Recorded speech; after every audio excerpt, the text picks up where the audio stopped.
Keep me right there, everybody, wait a minute.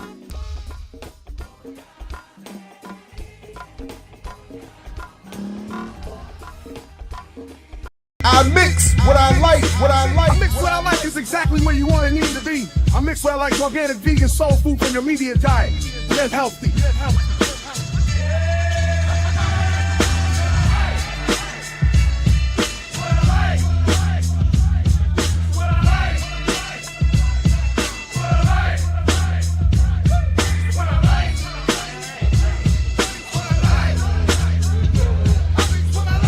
I mix what I like, what I We're like. here on I Mix What I Like. You may check us out on imixwhatilike.org, where you can see all these other shows and what my daddy likes and other cool things. Hey, what's up, world? Welcome back to I Mix What I Like. Please like, share, subscribe. Put this in your socials, do all the things. And yeah, I saw some of the chat. If there's any conflicts with millennials or anyone else doing something maybe even more, certainly more important than what I'm going to be doing today, please feel free to jump over there and come back and check this out later.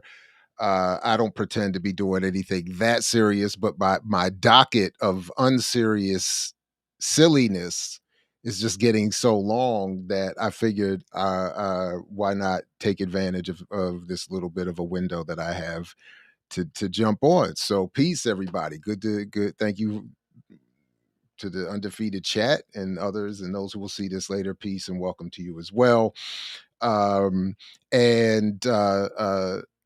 more fun, by the way, as far as my show is concerned, will be again live Saturday evening on Black Liberation Media. So please come on back at minimum for that.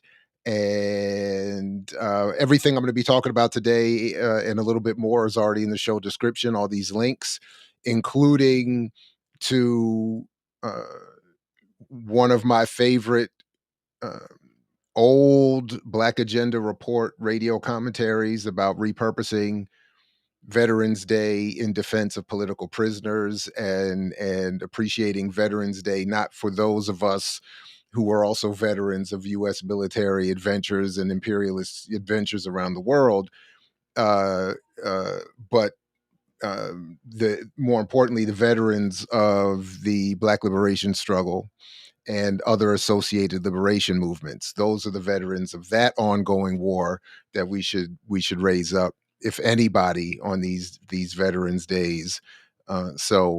As I've been saying for years, when people want to say thank you for your service, I would much prefer that any of that energy be redirected to some more appropriate politics. I was serving a sentence and not willfully, consciously thinking I was going to, be participating in U.S., imperialist aggression. That story, by the way, is linked in the show description too. If you really want to hear more about all of that and missed that from a couple of years ago, my E3 and below story of the best Navy film movie never to be made, or something like that, where I talk all about my military experience in a bit of oversharing, even as I was reviewing it the other day. But in the show description if you want to see any of that, if as well. All right. All right. So the first thing I want to do, this is also linked in the show description. The first thing I want to do is, given all of the discussion about the shutdown, the end of the government shutdown, the reasons for the shutdown, is I have, and I think some of you have probably been seeing this as well, but the beef around the shutdown between Roland Martin and Charlemagne the God has been, to me, hilarious. And I'm going to play, but they're both wrong, obviously.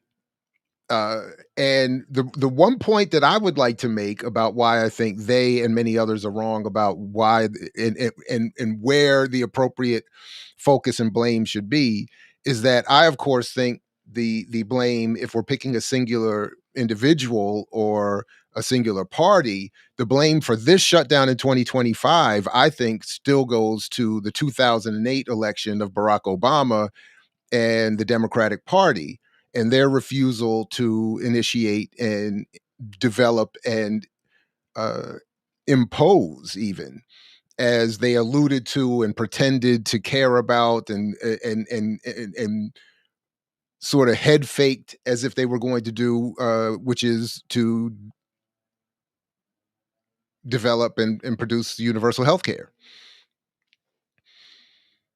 And if Obama, especially during the first 2 years of his initial election, where they had Democratic Party majorities in the House and the Senate, and the whole world was on this euphoric high around his election, save for a few of us, why not? If you push through universal health care, then all of this argument going on today around Affordable Care Act, subsidies, health insurance premiums, and so on, all of that would have been moot. Hey, and you know what? And if you're that concerned about it, now that I'm thinking about it, had that happened, even perhaps, unless for some other alleged offense, Luigi Mangione and Brian Thompson would be leading their lives more or less. Thompson would have had to find another way of exploiting working people and et cetera and so forth, other than United Healthcare, because obviously if we have universal healthcare, private insurance companies are erased. And that was sort of the point that some of us were trying to make, despite the claims of Obama and the Democrats at the time that we can't get universal health care passed. There are conservative Democrats. There's too much Republican this. We're not ready for that. Whatever all the arguments were back in the day, part of what they also said was, let us do something that will be a stepping stone. And they tried to promote Obamacare or the Affordable Care Act, which is, of course, an old Republican plan. They tried to rebrand it as something new, democratic, associated with Obama, and progressive, and a stepping stone to something better. When many of us, or not enough of us, but a handful of us at least, or those of us not allowed access to big platforms and microphones and TV sets, were saying, no, this is only going to further protect the private insurance companies and industry and make it harder for us to get to universal health care. So in addition to all the lives that would have been saved had they been given access to appropriate health care, Obama could have also saved perhaps the life of Brian Thompson and the freedom of his alleged killer, Luigi Mangione. Just two more victims of the failure of the Democrats to do that. So when I saw the current argument around between Roland Martin and Charlemagne the God, after thoroughly enjoying a good laugh, I said, no, defending the Democrats and their decision to end the shutdown, or supporting the argument that the Democrats should have resisted ending the shutdown. The real point is, as much as they would want to blame it on Trump and the Republicans, I still think the blame should be, particularly for those of us who claim to be on anywhere on the left, should be on the Democrats. Because now you want to get everybody to come back to support you when you had all the support and all the seats and the zeitgeist and the political power. You didn't do anything. And this is sort of the whole fake back and forth that we're encouraged to be stuck in. So I'm like, so anyway, but so let me just so I'm only gonna play because of course iHeartMedia, the white corporate owners of the Breakfast Club, when I did the video about Andy Young the other day, they got the whole thing in escrow and all this other kind of copyright stuff. So I don't know how much of this I'm going to get away with, but I just want to play just slightly about 2 minutes to summarize the back and forth and the beef that I've been thoroughly enjoying. And then of course come back to remind everybody how I told you so, because, you all know what it is at the end of the day. People be like, why petty? And I'd be like, who said it was out of my way? It's directly on my route every single time. Petty-luya. Petty-luya. So let me just start this. It's just a couple minutes here of this intro here. And again, all the links to all the full stuff is in the show description already. Damn, Charlamagne, who got the donkey of the day today? Well, just hilarious. Donkey of the day for Monday, November 10th goes to Roland S. Martin. Y'all know Roland Martin, left-wing political commentator, founder of the Black Star Network. He hosts his show, Roland Martin Unfiltered, on YouTube. Oh, and let's not forget, he is a Democrat dancing machine. Roland will cut a rug for the Democrats, you hear me? Okay, he loves dancing for Democrats so much that he won't even go to the right when the Tootsie Roll is playing. Okay, it's all to the left for Roland, and that's fine. Okay, respect to him. I gotta give him credit on that one. That was funny. I thought that was funny. He won't even go to the right for the Tootsie Roll. It's always to the left. And yeah. No, and this is part of what I'm laughing at, David. Big pun. That the self-righteousness and the claims of who's where is hilarious. So yeah, he's saying he's left, but it is of course true. We've covered it here repeatedly. Roland Martin takes a lot of money happily to support the Democrats, and said he said during the presidential race, I'm only here to support Kamala. That's the whole purpose of having a black-owned media outlet, as he likes to remind everybody. But so yeah, but that was funny. But all right, hold on. And his political allegiance with Democrats, so it wasn't a surprise. Oh, and then of course we talked about how he was tied up with the whole Chorus group and the operation with Brian Tyler Cohen and the funding of Democratic Party influencer funding that Roland was a part of. So in that regard, Charlamagne is correct, but it's still just funny to me that Roland had an opinion on my opinion of this current government shutdown, because I feel like Democrats, even though they put up a great fight, it was a valiant effort in regards to healthcare. It was a fight they couldn't win right now. Okay, keyword right now. So open the government back up because people are out here suffering. Roland didn't like that. Okay, he posted this video with the headline, "Beyond Idiotic, Roland tears down Charlamagne's shutdown misinformation." That's the word that got my attention, misinformation. What did I say that was misinformation? Well, let's listen to Roland Martin. Do me a favor. Do not listen to people like Charlamagne the God, okay? So Charlamagne was talking about this government shutdown, and he made a comment as relate to what Democrats should be doing. Y'all have that? You know what I don't understand, Mimi, and I don't know, maybe you can explain it. I didn't even catch that. So I'm just going to stop it there. But I think this is funny that the graphic they use at is this the Essence Fest or something, New Orleans? You got Target, Coca-Cola, Disney, all sponsoring the event. Roland is wherever he was for that thing.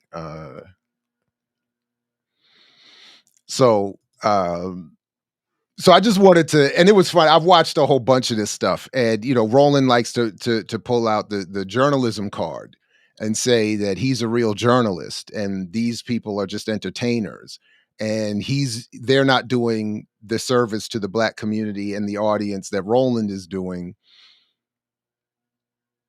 by offering up this misinformation, so on and so forth. And that's why it's important, as Roland does in some of his commentary, accurately point out the distinction between Black targeted media like Breakfast Club, owned by the very white iHeartRadio, and Black owned media like Roland Martin.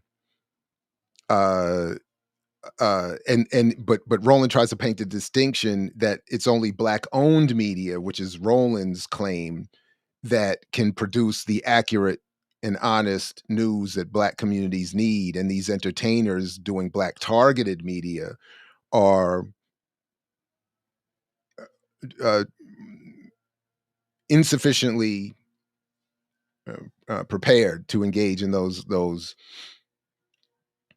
Now, one thing, actually, in addition to what I was going to get to, that where, of course,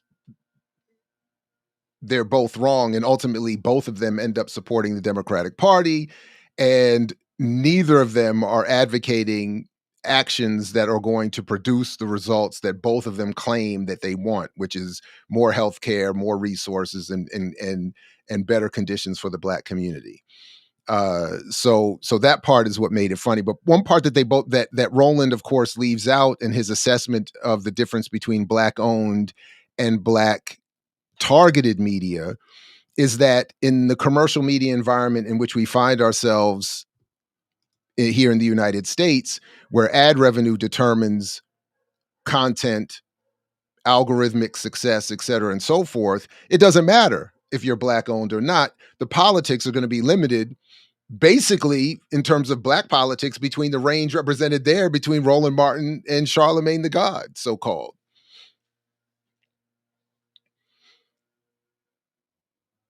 Roland's argument, just to be fair to his, at least a little bit, is that Charlemagne is narrowly focused on the healthcare issue and not on all else that is being fought for by the Democrats, according to Roland's perspective.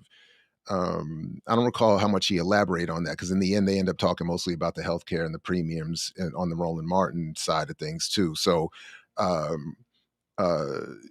in that regard, I think Charlemagne ultimately has, again, in the confines of his logic, some point there about when and when not to start and stop the shutdown. And if you're not going to hold out for an actual victory and you don't have a targeted form of a victory, you don't have some sort of defined platform that you're advocating for, then but whatever. My whole point is, I don't want to even, I'm getting caught up in the trick I'm trying to avoid.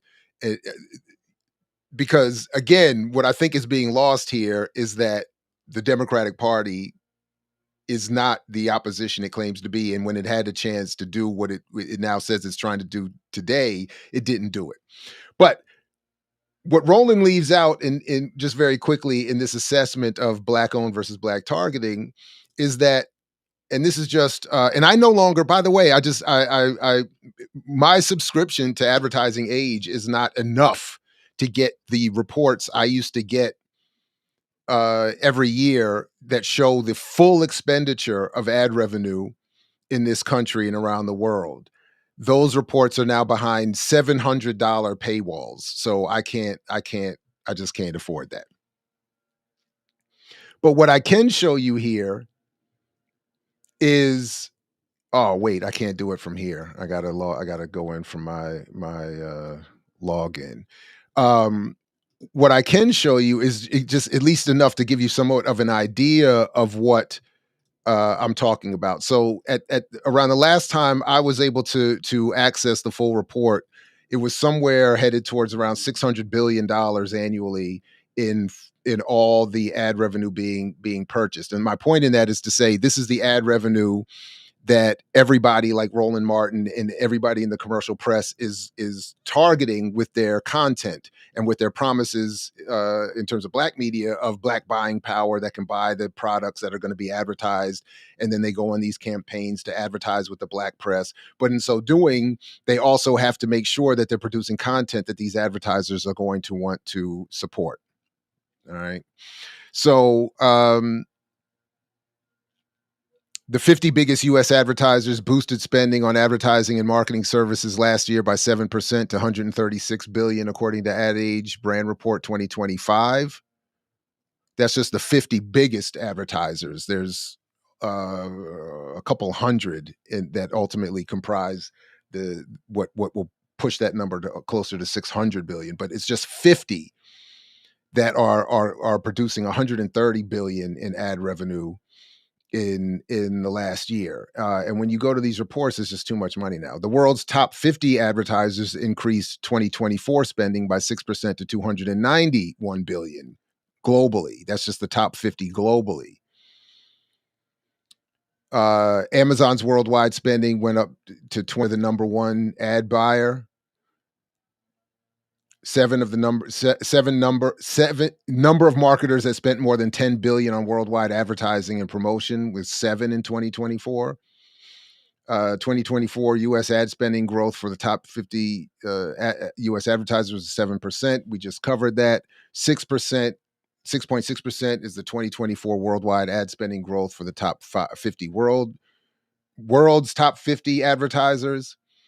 Number of top 50 advertisers that increased U.S. spending in 2024, 39. So it's just giving you an idea of again, all the money that is being. So what I'm trying to point to here, and here's Megan Thee Stallion doing her Amazon commercial. Amazon was one of 3 marketers, along with Procter & Gamble, an Alphabet parent of Google, to rank among both the world's top 10 advertisers and the top 10 U.S. advertisers in 2024. So, of course, Google, AdSense, YouTube. I get a little bit of coin from it, admittedly, on this channel. Roland's entire business model is dependent on it and the broader ad revenue. So he's again having to stay algorithmically friendly and politically friendly to Google and other top ad buyers. So yeah, that was basically that was essentially what I just wanted to show from that.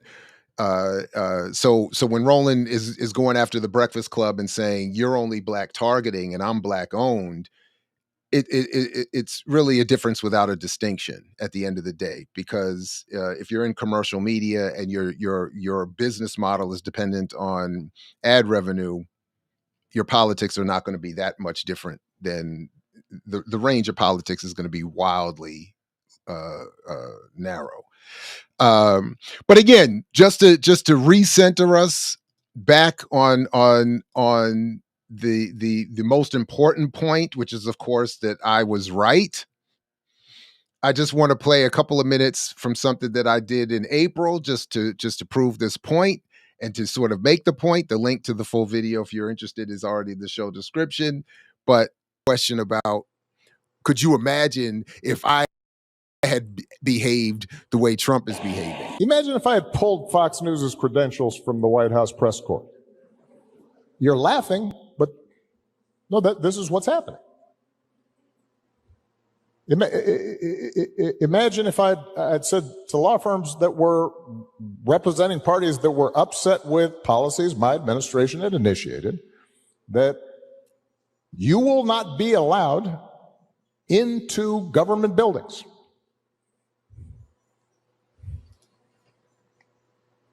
We will punish you economically for dissenting from the Affordable Care Act or the Iran deal. We will ferret out students who protest against my policies. What is fraudulent about that is that he set up first of all, straw argument. Because the real question, to the point of B-Girl's doctor, is if you had acted as aggressively on behalf of the politics people thought they were voting for you for, we would not be in the position we're in now. And maybe even people like me could be tricked back into supporting a Democratic Party candidate. In other words, if you had come in and, as you promised before you got elected, went full steam ahead for the Employee Free Choice Act, which he promised in 08 he would support allowing more workers to unionize, and then never mentioned it again for 8 years. If you had gone as hard for that as Trump and Musk are going at government employees and veterans and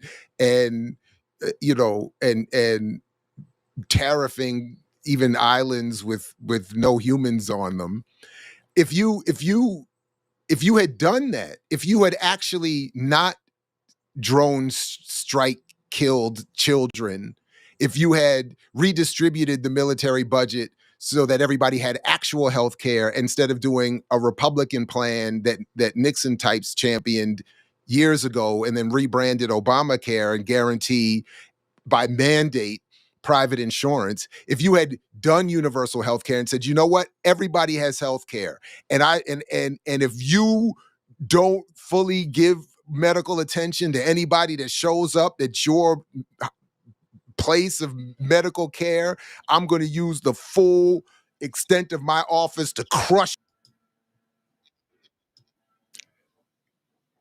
And then here we are a few months later, and the whole argument around healthcare premiums, the Affordable Care Act, is being used to allow for ultimately probably what I think is more likely the case, the Trump administration using this as an excuse to shut down the government and further undermine the idea of government, which is what all the Peter Thiel and all those techno-feudalist supporters of his want done.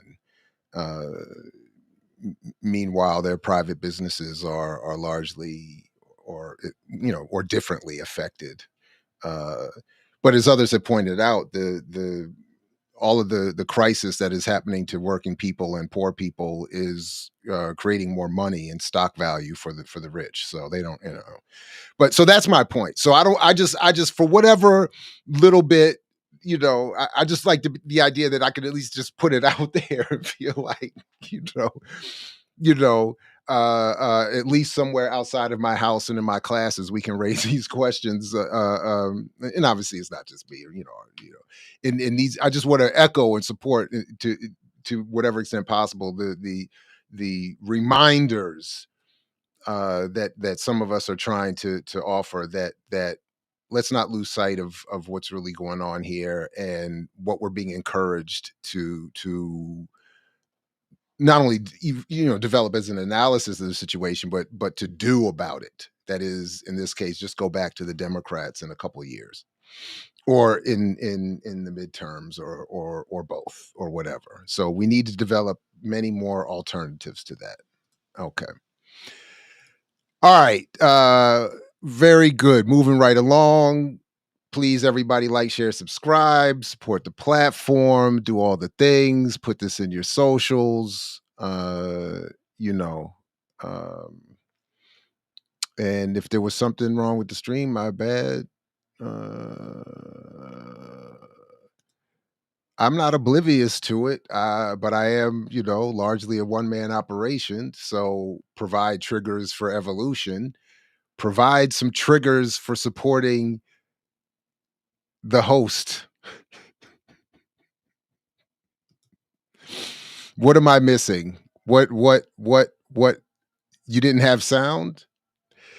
Let's see. So I'm just doubling back and checking the stream, and there seems to not have been any issues over here. So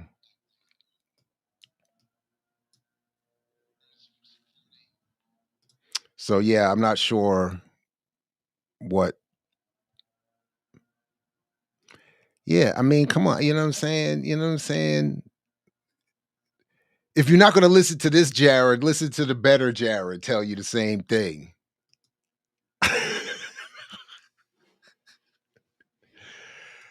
Yeah, but some of you are saying it's a little the stream was a little glitchy. Dang, my bad. Because I just was double checking it over here and it I didn't notice it. Didn't see it. So like I don't see it on this end, but then on the stream that I have up to review, it doesn't seem to be happening.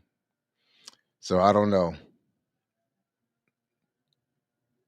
Thank you, Manny. Yeah. All right. All right. My apologies, everyone. All right. So just very quickly, and again, the link to my Not a Different World project is in the show description. So if folks are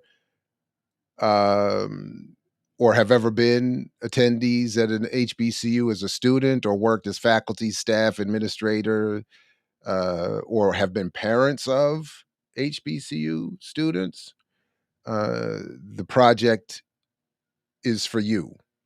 And we can talk more about it because there's going to be a sequel on Netflix, apparently. A Different World sequel series heads back to Hillman College, where the children of the Dwayne and Whitley relationship, Deborah Wayne, or the child of their the leading romance, Deborah Wayne, is going to be attending the Hillman College. So Debbie Allen is back to executive produce and direct, I think. And this is some of the cast. I think this is going to be the lead, Malia Joy Moon, I think. No, yeah. And not sure exactly who's going to be playing what exactly, but they've got their cast and the writers, and they've got the Netflix platform. And of course, you know, you can't do any of this without at least one white exec site.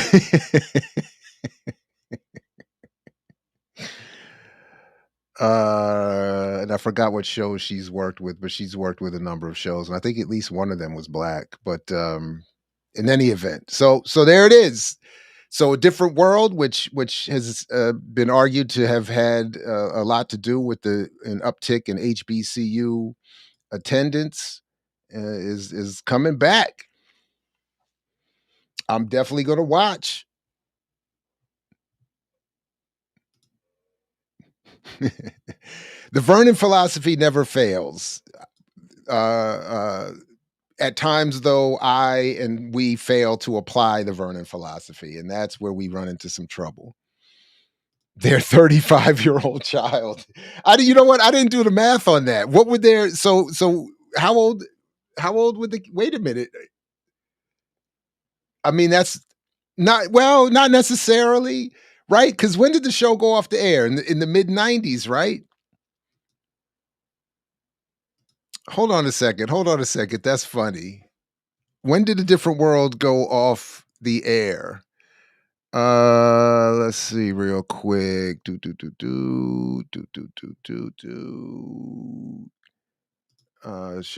to 1993. So it was on from 87 to 93. So you figured if Dwayne and Whitley, did they leave? Was there a wedding on the show? I don't remember a wedding. So if they graduated in 92, 93, let's say, who knows? Maybe they went to grad school. Maybe they waited a few years and dated, or maybe they got married right away. Maybe they waited until, so 93, if they waited until, I mean, this is not far-fetched, right? So if they graduated from college at 22, 23, and then they worked, maybe got other degrees, got businesses started, and they had their first child 10 years later, in their early 30s, which would put it in the early 2000s, then you're almost there. You're almost there. You could have an 18-year-old or a 20-year-old in 2025.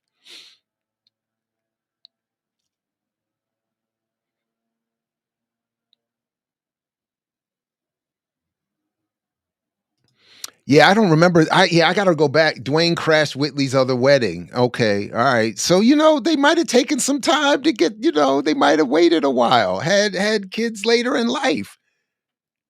My father was in his 40s, and my mother her late 30s.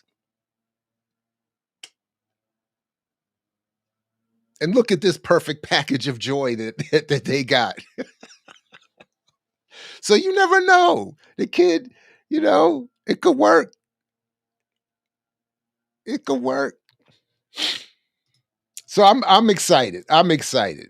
I can't wait to see it, and I'm sure I'm going to be furious. Be made furious by the whole thing. But all right. So I don't know if and when I'm getting this video, but I did recreate the audio of the spilled coffee Black capitalism script that I presented at SUNY Albany last week and had a lot of fun with. I do have fun creating these scripts and trying to find funny ways to tell these stories. But the audio version is on the channel. If you haven't, you can check it out. And but one of the pieces, so what I didn't put on that video though is that, and this is partially, at least if not entirely, my fault. So when I got set up to do this, what was presented to me as a keynote, I thought it was going to be more of a traditional keynote presentation and lecture. You talk for a few minutes, there's a Q&A, and then there's usually some after discussion and whatever. What I didn't realize was that I was being asked to give a keynote literally at the 50-yard line, at the halfway point of this more or less very artistic and performative or performance heavy, not performative in some, but performance heavy dance, step show, DJ thing. Like it was Black Solidarity Day, but it was like, I mean, it was all the beautiful people showed up in all their beautiful clothing and all their beautiful dress to the nines outfit, hanging out like they were there to party, not hear an actual lecture, even though the theme was Black dollars, Black power, Black vote. So that was why it was thought that I would be a good fit for this. But I didn't do my homework. I don't think they, to be perfectly fair, did their homework. And I got kind of thrown in now. So I'm glad I at least had somewhat of a performative script to give, because if I thought I was going to give like an actual lecture or presentation, it would have been a mess to try to do that in that environment. Now they told me you have at least an hour. You could take more if you want. But especially by the time it got to my portion of the event, it was clear that's not the vibe. The vibe was literally step shows. The DJ was great. And in the back of my mind, I'm thinking, everybody looks too pretty for me to give this discussion. Like it was like, I need, I need a little bit of griminess, a little bit of regular dress, a little bit of, so I was like, this is too fly an event. I can't. So I did the performance. It was all right. It went over. I had fun doing it. I think some of the jokes didn't land because I think there was a generational thing. I might need to anyway. But and it just wasn't the setting. So it was not. But so what I thought would happen was that I would, as is usually the case, if I'll do this script and then there will be discussion afterwards because it's only like 15, 16 minutes. And then there'll be plenty of time for Q&A and elaboration and explanation and follow-up and all of that. But there was no time for that. And I did say at the end, if anybody has any comments, questions, queries, conundrums, catechisms, cacophony, but obviously nobody did. It was applause. It was polite, but it was like, let's go. And then it was literally step show, dance. We're out, and they were all clearly going it was over. The thing started at 7:30.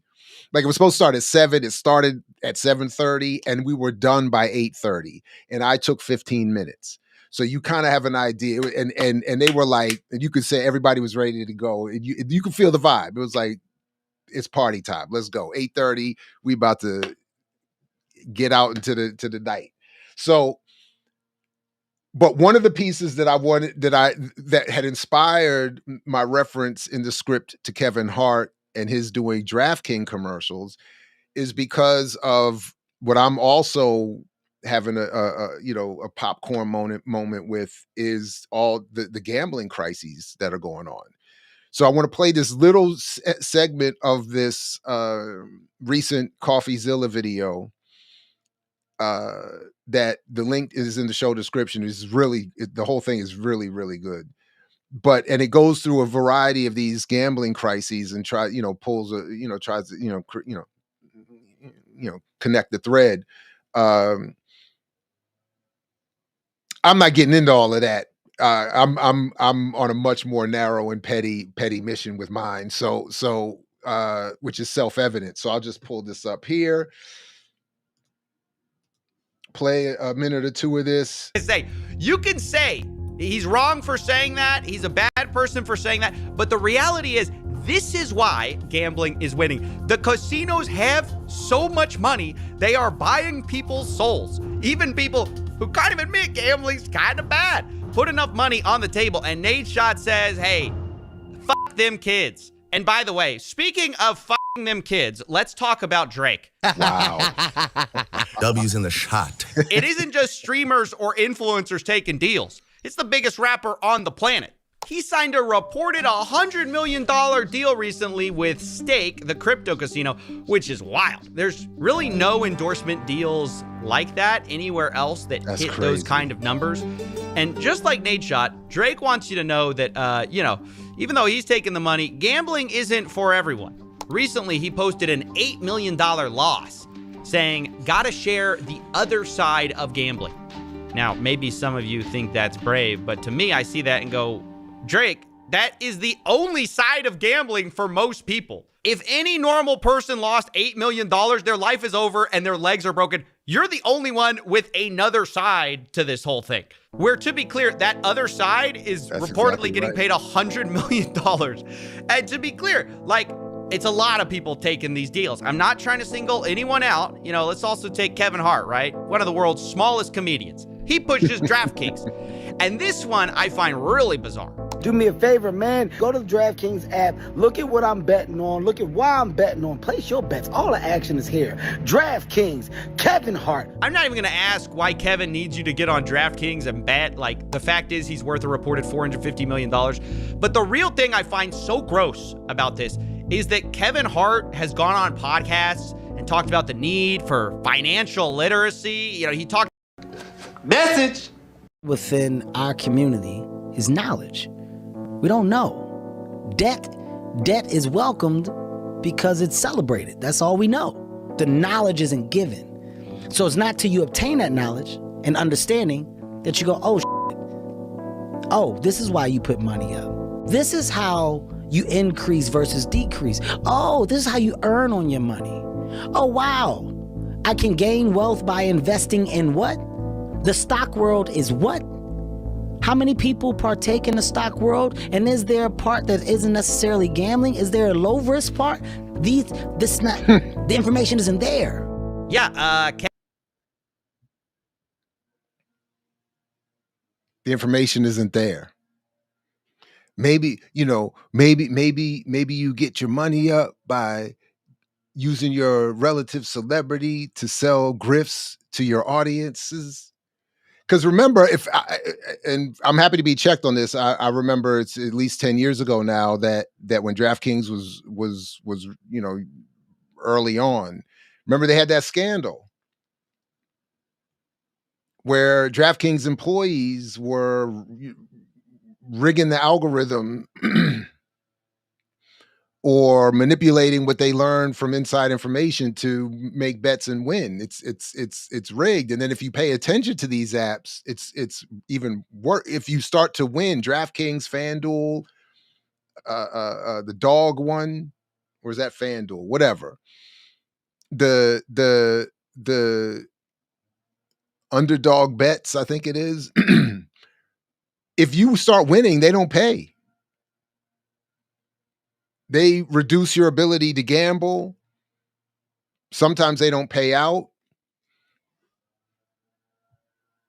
And then Stephen A. Smith does this other one, this AI generated solitaire gambling. So these people, and then they come before Black audiences to tell them, listen to me and be smart with your money. And there is no winning in gambling. So it's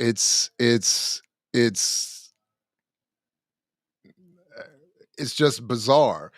And I am interested in that question. I don't know if is it just the psychology that it's never enough money, but why are so many people with all this money already getting themselves into these other arrangements? And I guess it's just to keep getting more. But the point is, there is no financial literacy is a colonial con game. So there were a couple. I did miss a couple. I saw.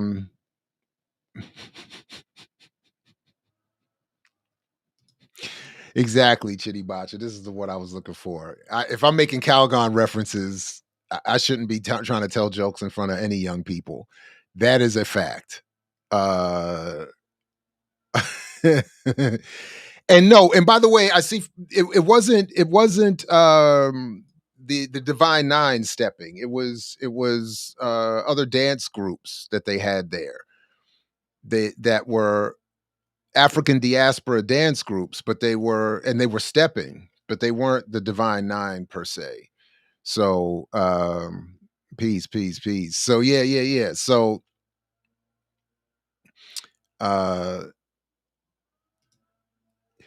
and this is part of, if you end up watching the whole video, this is part of what CoffeeZilla's point is that the reason gambling keeps happening, the reason they overturned public policy in Congress, the reason that they are taking over everything is because they have so much money to pay people. And sure, give $100 million to Drake because he's either going to gamble a good portion of that back anyway, or he's definitely going to bring in a lot of people who will give you way more. I mean, that suggests, I mean, again, how much money they have. Because of course you cannot win. And now with all of the propositional betting, and I mean, you can literally bet on every play, on various aspects of every play, every minute. So you can constantly be betting, and of course you're going to constantly be losing. So it's crazy that anyone who pretends to care about Black or any other oppressed community is going to then at the same time talk about financial literacy and then gambling and all of that. It's and then of course that clip was on Joe Rogan. All right. A few more of these that folks send me, and this is I know we have, it's like, and I appreciate that we have a little audience and community. We can have a little fun with this, but it is really jacked up, man. All of this stuff is really jacked up. Like this right here, and why I do think, like, it is true. If there's ever a third edition or whatever of the myth of buying power, black buying power, it's going to have a continental African focus. This right here, and listen to where she starts. This is just 30 or 4:30. What happens?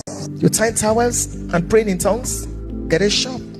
My husband and I have 16 streams of income. 16. I learned it from Richard Branson, the owner of Virgin Atlantic. So I just want to highlight that part right there, because again, remember, a lot of my own approach to this, the argument is that the black, or in this case, African or continental African layer or front is a mask for the white conservative colonial logic. So yeah, let me take the advice of a white male billionaire and then say, why don't the rest of us do what he did? If this white male British billionaire can do it, why can't those he's colonized to create his wealth do the same thing?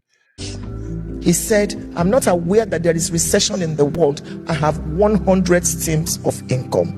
And if you read the Bible, you will know that you should have a minimum of 4 streams according to the book of Genesis, where the river flows. So I've come to wake you up to now that I'm definitely not a biblical expert, but that is original to me. That the claim that Genesis supports the idea that you have to have 4 streams of income because of the way the rivers run. I think that's all the evidence of that claim that we get, but that's fascinating. You don't say, I'm not an entrepreneur. I'm just a salary earner. No, you can't be wealthy like that. See that you put your money in passive investment where you're making money while you are sleeping. Even if you cannot sell, sell. And don't forget, I've been warning you all around the world. You cannot have 2 telephones and you don't have Samsung shares. You cannot have 2 iPads, and you have not bought their shares. You cannot be drinking Coca-Cola every day and water and 5 Alive, and you have not bought their shares. Get home tonight, go and Google. $10, buy it. Disney World, buy it. Stop taking your children there and making other people wealthy if you don't have their shares. You can't be on Facebook every day. Otherwise, this is how you be coming every year. We are fasting and it will still be the same. Trekking, paying somebody rent, making other people wealthy. And we can pray. Christians, we can pray. We have prayed and we'll continue to pray. But please, let's do this. Buy stock. Why don't you have stock in Apple? It's only, I think it was, if I read this, if I'm reading this correctly, it's only $274 for a share. And if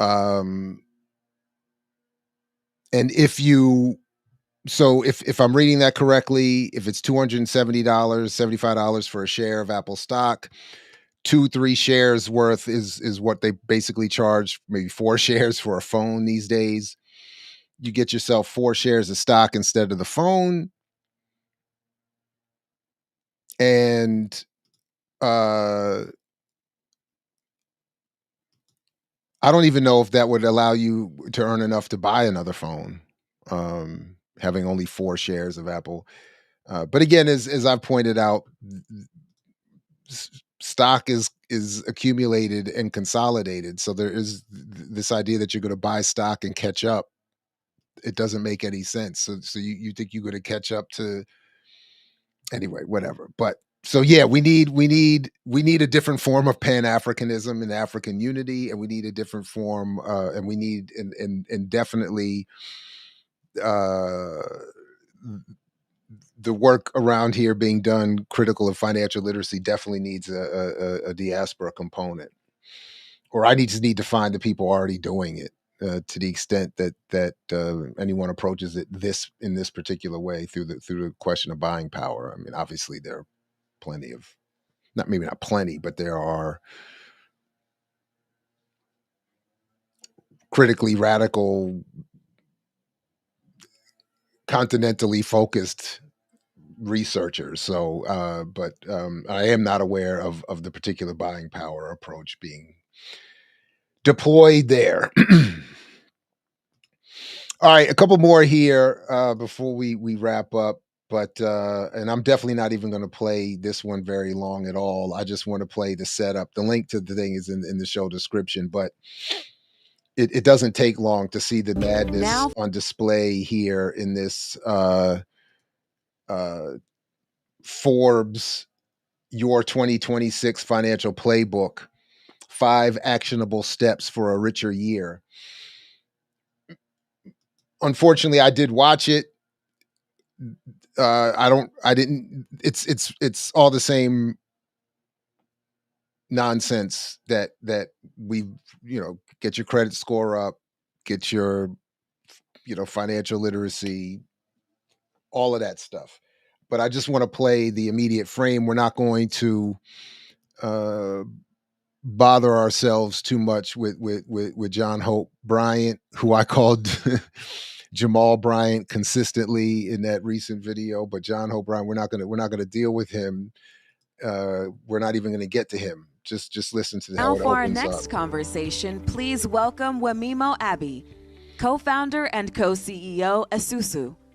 John Hope Bryant, founder, chairman, and CEO Operation Hope. Ty Roberson, Southeast Director, Philanthropy and Community Impact, Wells Fargo Foundation. And moderator Jabari Young, senior writer Forbes and editorial lead Forbes BLK. All right, so just again, you got, this is, back when we used to be critical of when Tavis Smiley used to do his annual, what the Hate Awards crew used to refer to as the annual Negro Bowl, where he would bring in all the, big time Black thinkers and panel with them and solve all the problems facing Black people. But they were often sponsored by Wells Fargo, McDonald's, Exxon. So here we have more of the same, Wells Fargo, Operation Hope, of course, and then it's being led by Forbes magazine and its editorial Forbes Black head here. So, and again, just listen to his first opening remarks. Y'all getting tired of seeing my face yet? No? You sure? Okay. Thank y'all again, hanging around. I know this is the last one before lunch. Y'all all are hungry. So you're like, Jabari, keep this, let's wrap this up. But this is a serious conversation, right? Look at your bank account, look at your retirement accounts, look at where you stand financially today and ask yourself, are you prepared to get old? That's a deep question, right? Are you prepared to get old? As he said in the conversation, with Robert, Black America spending power $2.1 trillion, right? That's up from $835 billion in 2019, and we're expected to hit $2.1 trillion next year. And again, I can't. I know this is very repetitive for me, but I can't help but you'll note here who he cites in a moment. But again, proving my point. But what I can't help but note is part of the narrative delivery, the messaging is the Forbes label, the authority, the economic authority that's supposed to come with a Forbes magazine. It is the titles that folks have. It is the suits and the staging and the presentation that conveys again an authority that does, I think, either directly or trickle down or trickle parallelly, spreads out very easily to other segments of the community and other outlets, and it makes it easier to just take it to just take the claim without any investigation. But anyway. However, in a report from McKinsey & Company, this is called the economic state of Black America, what is and what could be. It came out in about June 2021. I found that report very interesting, and in it labeled Black families in America, the median wealth for Black families in America, only $24,000. Compare that, just for context, to the median family in white America, $188,000, right? We far behind. So this is a conversation to kind of check. So, and that's all we need. And it's a little bit out of time, but I do want to emphasize by Message that two things. One, note how, as I've been pointing out, he cites McKinsey and Company, and he cites the very report that I've debunked for the last 4 years. And if that, I don't have a link to the show in the show description. So if I don't add it by the time you see it, just if you want to learn more about McKinsey and Company and you don't want to read the book, you can read, you see the buying power videos, or you can just put McKinsey in the search box for this channel and all the videos will come up. But so he cites a report that itself uses bad methods, flawed methods to make claims about buying power. But it does say that the point of focusing on buying power for McKinsey is that if you depending on the point is that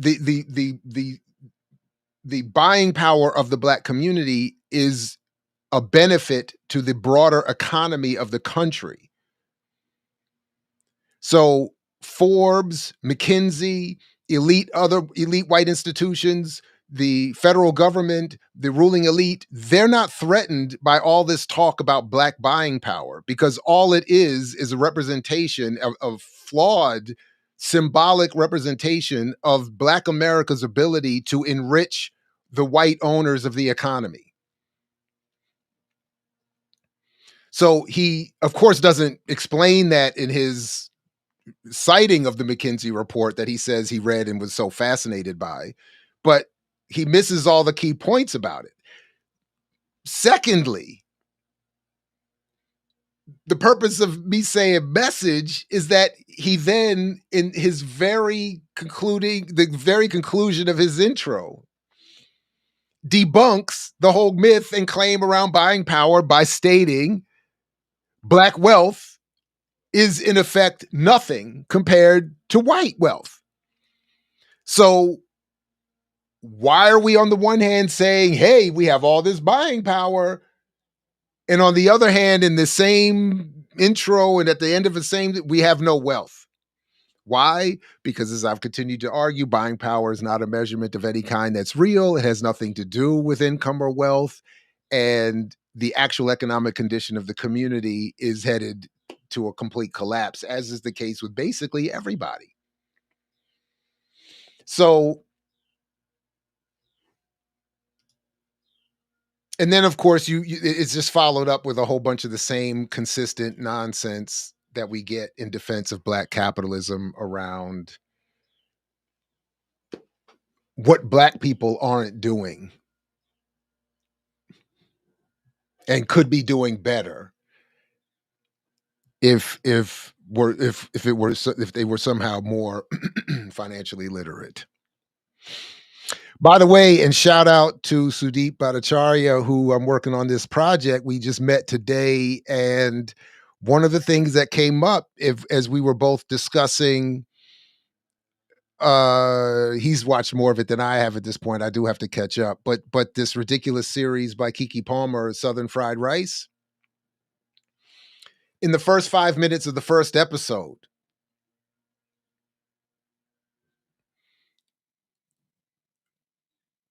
just quickly, the theme is an Asian, and I don't remember where she's from exactly, but an Asian daughter is adopted into a Black family and grows up in the context of a Black family, and then the series is her going off to college at an HBCU. Her adopted sister, a Black woman, in the first 5 minutes is saying, I had all the aspirations that you have, and I had all the grades and all the talent and all of this, but I ended up being just like my mama and getting pregnant, and now I'm just, I'm headed to be, nothing.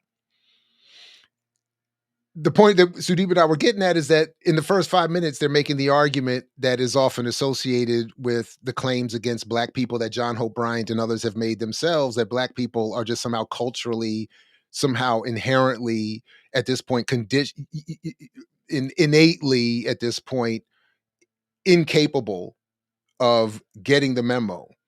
So the point being that even though this Asian woman was raised literally in the same house by the same people in the same neighborhood in the exact same way as this Black woman, the Asian, just by default of being Asian, can overcome all of that and be in school. She can dress Black and talk Black and listen Black and and live Black, but genetically she's Asian, so she's going to college with ease.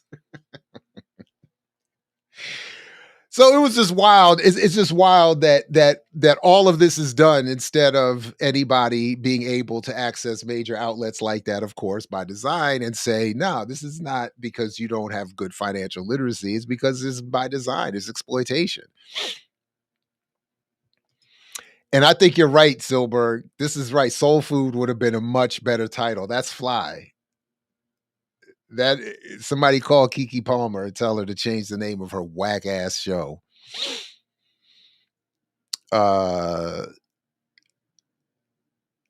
Yeah. Gotta watch it to be critical though, right? Keke Palmer doesn't just have a show, she has a whole channel. Like it's a Keke channel on YouTube. It's like a YouTube TV show. And I actually am not hating on the format. In fact, really, I think if we take Mtume's approach to third cinema, not that it could be done properly on YouTube, but that's more akin to what I think. In other words, what she's doing is this: it's obviously a lower budgeted operation, but there's still some quality. I think they make. I mean, it's quality, but it's for YouTube, and they're only like 12-minute episodes. But I think it does encourage a sort of, you have to be able to view something differently that doesn't come with all the budgets and all the staging and the studio space and whatever that you might see for something else. But and so she's got other shows. So this is just one of the shows she's got. And then and she's not in the show. She's an executive producer, I think. But yeah, it's and I don't think she's dumb either. But I know, Shirley, it's always a danger to encourage big pun. Koreans aren't even known for fried rice. The title makes no sense. Again, I'm not saying she was Korean. I'm not sure exactly where she's from. I didn't catch it, and I only watched. That was the point I described is when I turned it off. I said so I will have to go back and watch more of it. If not the whole, I'll just watch the whole season. But it's not great. It's not great. So, but anyway, that was all I had for today. Good people. So I definitely appreciate you coming through. I definitely wanted to get to some of this, and I'm looking at my notes here. There's so much more. So definitely, if you can come through Friday, Friday for all that is being produced on the platform. But I'll be back on Black Liberation Media Saturday for a Saturday Night Live, 6 p.m. Eastern. So please come through if at all possible. Yeah, I'm gonna have to organize some of this. There's a lot that and I really wanted to center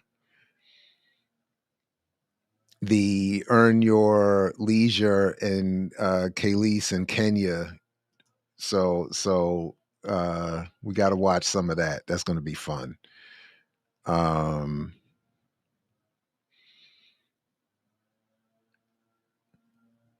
Yeah, the Dear White People series became so bad, and then they came out with this mess. Yeah, Dear White People was. And again, when that series came out, I do remember in my classes we talked about it, and I watched at least some of it. But I remember I used that my favorite Toni Morrison clip to talk about just the framing of the series and the film. That and it was when Toni Morrison was on with what's his name? What was his name? You know his name. Big time white dude, journalist. Had his sit down interview show, and he asked her a question that someone else had asked, but he was relaying it. And he said to her something to the effect, "When are you going to stop just writing about Black people? You're such a good writer." And I love the way she answered it, which I'm not going to do justice here, but it was something to the effect, you wouldn't ask that of a James Joyce or all these other white writers who write all about white people. So why is that a legitimate question? And why would the idea that writing about Black people is somehow an insufficient or too narrow a subject or a body of subject to focus on? And then she made the point that something again to the effect that I'm not writing about you. I'm not talking to you. It's kind of like that Nina Simone clip where she's playing To Be Young, Gifted, and Black, and she tells the white audience members, I'm not talking to you in this song. And but she says, I'm writing to Black people about Black people, or to people who are interested in Black people about Black people. So if you're not, I'm not. So the very title of Dear White People was always such a turnoff to me. That what Black effort should ever have its focus being explaining something or pronouncing something to white people. I just am so if anything, it should have been, Dear Black people, we need to get organized. So yeah, Charlie Rose, exactly. Charlie Rose. Thank you.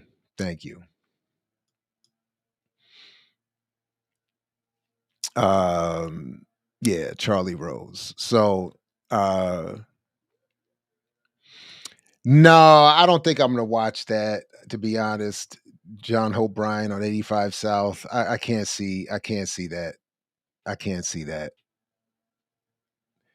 I mean, what I know he's got a standard message in these interviews. I've seen, unfortunately, enough of them, and the only one worth watching again and again is the one he gave on Brokish, where his script runs into a buzzsaw. But other than that, I don't see me watching that. If someone makes fun of it somewhere, let me know. So, yeah, to white people exclusively too. Yeah. So, by the way, one of my students, speaking of that Southern fried rice, that reminds me, one of my students had the very good idea and point, because all of them hate the Keke Palmer. They hate the show, which I thought was also very interesting. I don't think I don't think there was one supporter of the show. And but one student said that instead of an Asian adoptee, it would have been better given, and it was in context of the perennial discussion we have every semester, that instead of it bringing in an adoptive Asian daughter or sibling, they should have brought in someone who would have been adopted from somewhere else in the African diaspora. And that it could have been a great way of exploring Pan-African issues and maybe even creating some unity. I thought that was a great idea. Yeah, the that Brokish appearance was an unintended comedy hour. It was, I admit, it is one of the most fun hour and change, podcast experiences. This is in my top 5 for sure. That was just wonderful. So yeah, I think that would have been a better way of approaching such a series. But then I also speculated that reduces markets and maybe cuts you off from China. I don't know, but it's all speculation. All right, everybody. Yeah, he wasn't ready. Big thanks, everybody. Please do whatever you can to support the platform. Of course, the same for Black Liberation Media. I will see you over there, of course, on Saturdays with Renee, or on Saturday with Saturdays with Renee, and then later that evening for some Saturday Night Live. And I'm not entirely sure what's going to happen between now and then. So please make sure you have the bell rung on both platforms. And thanks for coming through. This has been fun as always. Peace. Only if you're willing to fight for it, as Fred Hampton used to say. Catch you next time right here with more. And what did you sacrifice? Calm, kindness, kinship, love. I've given up all chance at inner peace. I made my mind a sunless space. I share my dreams with ghosts. I wake up every day to an equation I wrote 15 years ago for which there's only one conclusion. I'm damned for what I do. My anger, my ego, my unwillingness to yield, my eagerness to fight, that set me on a path from which there's no escape. I yearn to be a savior against injustice without contemplating the cost, and by the time I look down, there's no longer any ground beneath my feet. What is my sacrifice? I'm condemned to use the tools of my enemy to defeat them. I burn my decency for someone else's future. I burn my life to make a sunrise that I know I'll never see. Now, the ego that started this fight will never have a mirror or an audience or the light of gratitude. So what do I sacrifice? Everything. I mix what I like, what I like, what I like, what I like, what I like.